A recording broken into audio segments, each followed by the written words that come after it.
வந்து ஆர்டர் போட்டிருந்தேன். ஸ்வீட்டை வந்து சாம்பு காலி ஆயிடுச்சு. அது இப்போ தான் வந்துச்சு, வாங்கிட்டு வந்துருக்கு. வசிம் வந்து ஓப்பன் பண்ண போகிறாராம். பண்ணுங்க. எந்த ஒரு பார்சலும் வந்தாலும் சரி, பசங்களுக்கு வந்துங்க அது ஓப்பன் பண்ணி பார்க்கறதுல அவ்வளோ ஒரு இன்ட்ரெஸ்ட் இருக்கும் பொதுவாகவே. அதனால இப்போ ஆர்டர் போட்டேன், வந்துருச்சு. காட்டுங்கய்யா.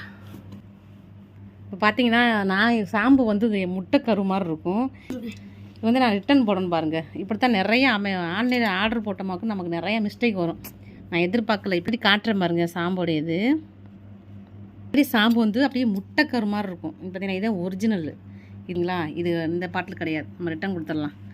ஃப்ளிப்கார்ட்டில் வந்து நான் துணி துவைக்கிறேன் லிக்விடு ஆர்டர் பண்ணியிருந்தேன். இது எப்படி வந்திருக்கு இந்த எல்லாம் ஓப்பன் பண்ணி பார்க்கலாம். ஓப்பன் பண்ண அது வந்து ரிட்டன் போட்டிருக்கேன். சாம்பு வந்து நீ வந்து தான் வாங்குவாங்க. இப்போ இது என்ன வந்திருக்கு, கரெக்டான ப்ராடக்ட் வந்திருக்கான்னு தெரியல. ஓப்பன் பண்ணி பார்க்கலாம்.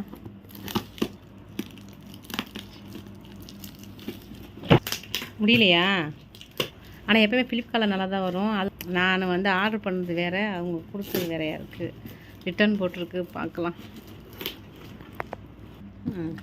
பண்ணியாச்சா? இது ஓகே, இது நான் பார்த்துட்டேங்க. இது கரெக்டான ப்ராடக்ட்டை. இந்த வரேம்மா அவ்வளோ எடுத்துரு. நான் அந்த லிக்விட் பார்த்திங்கன்னா எடுமா லிக்விடு முடிஞ்சிருச்சு. எனக்கு இதில் துவைச்சாத்தே என் துணி வந்து நான் இதுலேயே ரொம்ப வருஷமாக யூஸ் பண்ண ஆரம்பிச்சேன்னா எனக்கு இது தான் மற்ற செம்மையாக இருக்கும். நல்ல வாசனை சூப்பராக இருக்கும். வாங்கியாச்சு. அதனால் நான் இப்படி தான் வாங்கி வச்சுருக்கேன் மொத்தமாகவே. இன்றைக்கின்னு பார்த்தீங்கன்னா ரெண்டுமே வந்துருச்சு. ஒன்று ஓகே, ஆனால் அது வந்து பார்த்திங்கன்னா ரிட்டன் போட்டிருக்கு. அப்புறமா பார்க்கணும். வந்த பொண்ணு தான் வந்தால் கண்டிப்பாக உங்களுக்கு எடுக்கிறேன் வீடியோ. இது பார்த்திங்கன்னா சாயந்தரம் எடுத்த வீடியோங்க. சாயந்தரம் போல் 4 மணிக்கு மேலே ஆச்சு. டீ போடலான்னு டீ போட்டுக்கிட்டு இருந்தேன். பாச்சா பார்த்தீங்கன்னாக்கா ஸ்கூல் போயிருக்காங்க. வந்தவொடனே பார்த்தீங்கன்னாக்கா ஏதாவது பசிக்குது மேம் என்ன வச்சுருக்கீங்கன்னு கேட்பான்.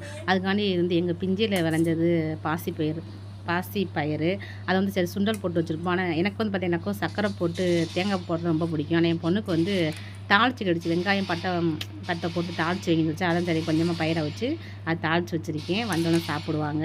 இன்றைக்கி வித்தியாசமான டின்னர் தான் செய்ய போகிறோம். ஏன்னு கேட்டிங்கன்னாக்கா நம்ம வந்து அடிக்கடி பார்த்தீங்கன்னா வீட்டில் தோசை தான் செய்வோம். நீங்கள் பார்த்தீங்கன்னாக்கும் ஒரு வித்தியாசமாக டின்னர் செய்யலாங்க. வீட்டு சப்பாத்தி செஞ்சு நண்டு வந்து வித்துச்சா வாங்கியிருந்தேன். நண்டை நம்ம என்ன பண்ணலான்னு ஒரே யோசிச்சுட்டே இருந்தேன். ஏன்னு கேட்டிங்கனாக்கும் பசங்க ஸ்கூல் போயிட்டாங்கனாக்கும் லஞ்ச் பாக்ஸ் கொண்டு போயெல்லாம் அங்கே போய் சாப்பிட முடியாது பசங்க. அதனால் வாங்கிட்டேன் நண்டு. ஆனால் பெரிய பெரிய நண்டாக இருந்துச்சா ஆர்வக்குள்ளால் போய் வாங்கிட்டேன். நம்ம ஊர் வில்லேஜ் தானையா, டெய்லியெலாம் நம்ம ஆசைப்பட்ட மீன்கள்லாம் வாங்கி சாப்பிட முடியாது. அது என்றைக்கு வருதோ அன்றைக்கி நம்ம வாங்கிக்கலாம். அதுதான் செய்யலாம். ஏன்னா ஒவ்வொரு நாளைக்கு ஒவ்வொரு மீன் வரும். ஆனால் டெய்லி மீன் வரும். கிராமத்தில் வந்து நிறைய மீன்காரங்களாம் வரத்தையும் செய்வாங்க. அதனால் பார்த்தீங்கன்னா இன்றைக்கி நண்டு வந்து வாங்கிட்டேன். ஆனால் இப்போ நைட்டுக்கு வந்து சப்பாத்தி செஞ்சு நண்டு கிரேவி செய்யலான்னு கேட்டு இன்றைக்கி புதுசாக ஒன்று டின்னர் இந்த ரெசிபி வந்து டின்னருக்கு செய்யவே செஞ்சதே இல்லை. ஆனால் கிடைக்கவும் செய்யாது, செஞ்சதும் இல்லை. நாங்கள் மகாராஷ்டிராவுக்குலாம் நண்டுலாம் எங்களுக்கு கிடைக்காது. இந்த ஊர் நாங்கள் நண்டே பொதுவாக எங்கள்கிட்ட யாருமே சாப்பிடவே மாட்டோம். இங்கே வந்து பக்கத்தில் கொஞ்சம் கொடுத்து டேஸ்ட் பண்ண வச்சோம்னா நாக்கு டேஸ்ட் ஒட்டிக்கிச்சு. இப்போ நண்டு கிரேவி பண்ணி சப்பாத்தி செய்ய போகிறோம். நீங்கள் நண்டு கிரேவி வந்து வித்தியாசமாக செய்ய போகிறோம். அது மிச்சம்லாம் இங்கே பாருங்கள். நண்டு வந்து க்ளீன் பண்ணி எடுத்துருக்கீங்களா? பெரிய பெரிய நண்டாக இருந்துச்சு. பார்க்குறக்கே பயமாக இருந்துச்சுன்னா தொடக்கூட மாட்டேங்க பாருங்களேன். பெரிய பெரிய நண்டாக இருந்துச்சு. அவ்வளோதான், 1/2 கிலோவே 5 தான் நின்றுது. அவ்வளோதான், அவ்வளோ வெயிட்டாக தான் இருந்துச்சு. இதுதான் அதை எடுத்து ஓரமாக வச்சுருக்கேன். இப்போ ஆயில் நல்லா காஞ்சிருச்சு. நம்ம ஒரு இது வந்து சின்ன வெங்காயத்தை வந்து நல்லா பொடிசாக கட் பண்ணி வச்சுருக்கேன். வெங்காயத்தை சேர்த்து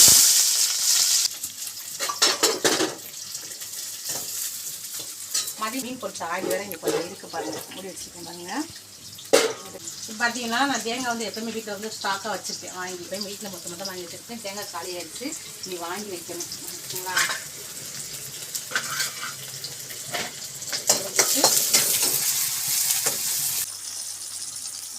தேங்காய் கட்டில் போட்டுட்டு இப்போ ஒரு 1/2 டீஸ்பூன் தக்கன சோம்பு ஃபுல்லாக இதே போட்டு வச்சுட்டேங்க. டப்பாவில் மாற்றவே இல்லை. இது கொஞ்சம் ஜீரகம், மிளகு ஓகேங்களா? அவ்வளோதான். இதை போய் நல்லா ஒரு டேஸ்ட்டாக அரைச்சி எடுத்துகிட்டு வந்துட்டோம். நல்ல ஒரு டேஸ்ட்டாக அரைச்சி எடுத்துட்டோம். இது ஓரமாக எடுத்துட்டோம். இந்த தக்காளி வந்து நல்லா மசிஞ்சிருச்சு ஓகேங்களா? மசாலா சேர்த்துக்கலாம். காரத்துக்கு மிளகாத்தூள் கொஞ்சமாக சேர்த்துக்கலாம். தனியாக போட்டு சேர்த்துக்கலாம். அப்புறம் வந்து கொஞ்சம் இஞ்சி பூண்டு பேஸ்ட் சரிங்களா? போட சேர்த்துக்கலாம். அதை எல்லாம் வதக்கலாம்.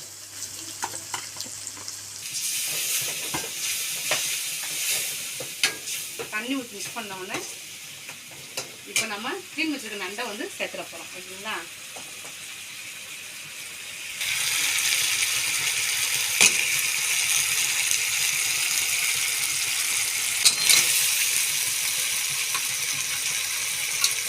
நண்டு நல்லா பெரிய பெரிய நண்டு எனக்கு ரொம்ப பிடிச்சி பார்த்து நல்லா மிக்ஸ் பண்ணிக்கலாம். நான் முன்னாடி நிறைய நண்டை பார்த்தா நான் அப்படி பயப்படுவேன். நண்டை தான் தொடக்கூட மாட்டேன், எனக்கு பயமாக இருக்கும். இப்போ வந்து நல்லா இந்த ஊருக்கு வந்து நிறையா பழகி போச்சுங்க. ட்ரை பண்ணி பாருங்க. நீங்கள் இப்போ ஒன்று சொல்ல மறந்துட்டேன், நீங்கள் வந்து நிறைய பேர் வீடியோ பார்க்குறீங்க, ஆனால் சப்ஸ்கிரைப் பண்ணவே மாட்டேறீங்க. சப்ஸ்கிரைப் பண்ணிக்கோங்க, மறக்காமல் சப்ஸ்கிரைப் பண்ணுங்கள். பக்கத்து பக்கத்தில் கிளிக் பண்ணுங்கள். அப்போ தான் நான் என்ன வீடியோ போட்டாலுமே உங்கள் குழந்தைக்கு நோட்டிஃபிகேஷன் வரும். ஓகேங்களா? நிறையா பார்க்குறாங்க, ஆனால் சப்ஸ்கிரைப்பே பண்ண மாட்டுறாங்க. கொஞ்சம் தான் சப்போர்ட் பண்ணுங்கள். வந்து நம்ம அரைச்சி வச்சுருக்கிற இதெல்லாம் அதை கொஞ்சம் தண்ணி ஊற்றி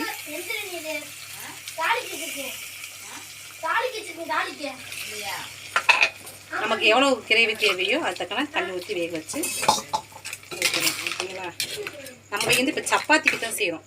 மாவு வந்து ஆல்ரெடி பிசைஞ்சு வச்சுட்டேன். சப்பாத்திக்கு வந்து தண்ணி கொஞ்சம் ஊற்றிக்கலாம். நமக்கு நண்டு வந்து கிரேவி ஆகிறதுக்கு இந்த அளவு இருந்தால் கூட நமக்கு போதும். ஆல்ரெடி வந்து சப்பாத்திக்கு மாவு பிசைஞ்சு வச்சுருக்கு. நீ சப்பாத்தி போடணும். கிரேவி ரெடி ஆகட்டும், நம்ம சப்பாத்தி போட ஆரம்பிச்சிடலாம்.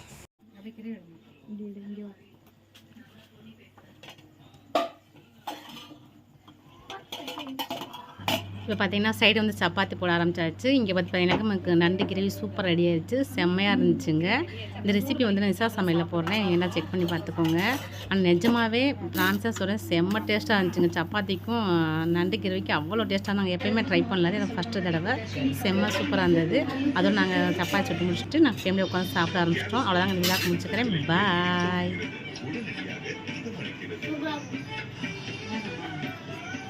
என் குழந்தைங்க வளர்ந்து ஸ்கூல் போயிட்டு இருந்தாங்க. அப்ப எங்க டாக்டர் சொன்னாரு, இந்த வயசுல குழந்தைங்களுக்கு புரோட்டீன் ரொம்ப முக்கியம்.